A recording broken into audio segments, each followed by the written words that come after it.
నమో వాసుదేవాయ. ఈ ఈ ఈ సినిమా గురించి మాట్లాడుతున్నప్పుడు కూడా తెలియని ఒక ఉద్విగ్నమైన ఫీలింగ్ కలుగుతుంది నాకు. ఆయన అశ్విను, నేను భరణి. మా అంతా వెంట అశ్విని తర్వాత భరణి.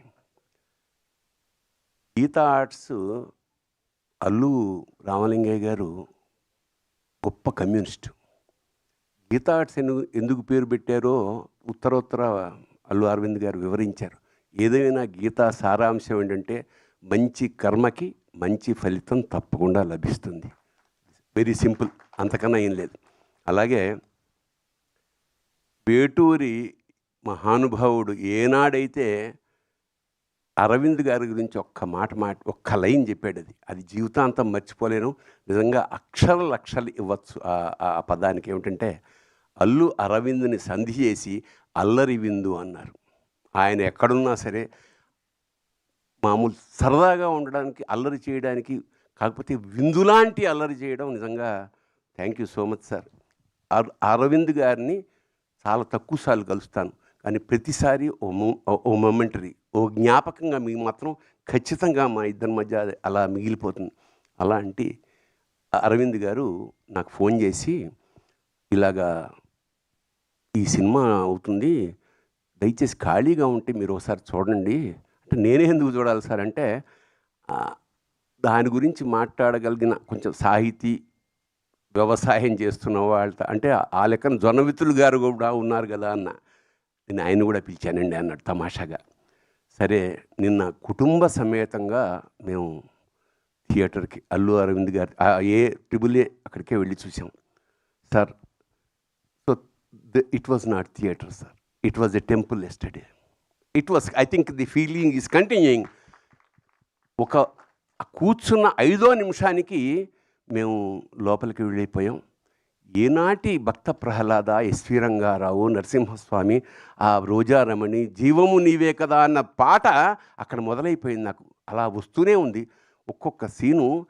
ఇది సినిమా తీశారా లేకపోతే సాక్షాత్కారం జరుగుతోందా మాకు అర్థం కాలేని ఒక అద్భుతమైన లోపలికి వెళ్ళిపోయాం. దాదాపు ఒక 20-30 సార్లైనా కళ్ళు చెమర్చే ఈ భావన, the way how you tackled, అంటే కొత్త డైమెన్షన్స్.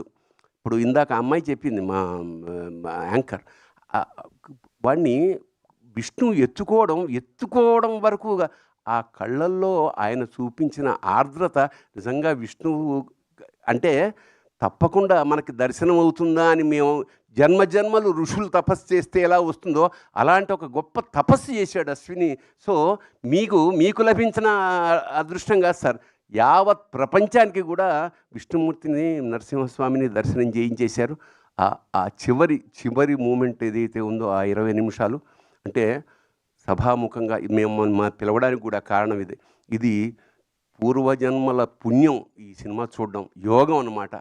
ఖచ్చితంగా ఒకసారి కాదు, ఎన్నిసార్లు మేము చూడాలో నాకే తెలియట్లేదు. ఎన్నిసార్లు చేసినా కొత్త ఎక్స్పీరియన్స్. ప్రతి క్షణాన్ని ఈ మధ్యకాలంలో ఎంజాయ్ చేసిన పరిపూర్ణమైన సినిమా ఇది.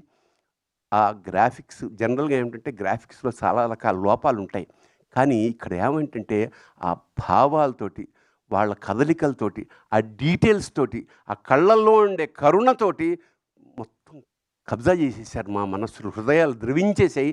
ఇంకా చివరికి ఇది మహావతారం ఎందుకని పెట్టారా, అవతారమే కదా అంటే, నిజంగా అంత పెద్ద నారసింహుణ్ణి నా జీవితంలో చూశారు. గాను స్క్రీన్ అంతా నిండిపోయి విశ్వరూప సందర్శనం ఏకకాలంలో ఎలా జరిగితే ఎలా ఒళ్ళు గగరు పుడుతుందో అలా ఒక ఉద్వేగానికి లోనైపోయాం. నిజంగా ఇది రసాత్మకం, కళాత్మకం. ఇంకోటంటే ఒక్క విషయం చెప్పాలి, ఇది తీసిన వాళ్ళు, చేసిన వాళ్ళు, రాసిన వాళ్ళు, తీసిన వాళ్ళు, చూసిన వాళ్ళు కూడా ధన్యులే. అంత గొప్ప అనుభూతిని కలగజేసినగా సార్. నిజంగా ఎప్పుడో తప్ప సినిమాలకి వెళ్ళమండి, ఏదో రెగ్యులర్గా అదే వృత్తి కదా, పెద్ద సినిమా ఏం చూస్తాను అన్న అంటే మిఠాయి కుట్టువాడు మిఠాయికి షాపు తిన్నట్టు. బట్ నిన్న వెళ్ళకపోయి ఉంటే మా జీవితంలో చాలా కోల్పోయి ఉండేవాళ్ళమేమో అనిపిస్తుంది. తప్పకుండా మళ్ళా చూడాలా.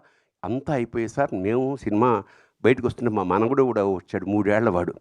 వాడిని జొన్నవితులు గారు అడిగారు లిఫ్ట్లో, ఒరే నువ్వు భక్త ప్రహ్లాదుడువా నారసింహుడివా అంటే వాడు అన్నాడు. అంటే ఒక 3 ఏళ్ల వాడి మనస్సులోకి నరసింహస్వామి ఎలా ప్రవేశించేశాడో ఆశ్చర్యం వేస్తోంది. ఈ సినిమా సార్ మీరు 2 ఏళ్ళకి ఒకసారి ప్లాన్ చేస్తున్నారు కదా! I think that will run for 2 years sir continuously. Yes. Then only you have to take another project. అట్లాగా I think it's a big project ఇది Lord has given you sir. I think this is the greatest opportunity of our lives. ఒక cinema ఒక కావ్యంలాగా, అలాగే సనాతన ధర్మాన్ని ఇంత అంటే ఎక్కువ ప్రచారం ఏమి అక్కర్లేదండి. ఒక్కసారి సినిమా చూస్తే అది గుండెల లోపలికి వెళ్ళిపోయింది. ఇలాంటి సినిమా నిర్మించిన వాళ్ళకి చెప్పాం, ఇలాంటి అవకాశం ఇచ్చిన మాకు కూడా మా జన్మలు ధన్యమయ్యేగా భావిస్తూ జై నరసింహ, జై నరసింహ, జై నరసింహ. Thank you sir. నిజంగానే మళ్ళీ 2027లో మళ్ళీ మా ముందుకు సినిమా వచ్చే వరకు కూడా దీన్ని మేము చూసి ఆస్వాదిస్తూనే ఉంటాం, అనుభూతి చెందుతూనే ఉంటాం అని అర్థమైపోతుంది ఈరోజు థియేటర్స్లో చూస్తుంటే కూడా situation. So thank you so much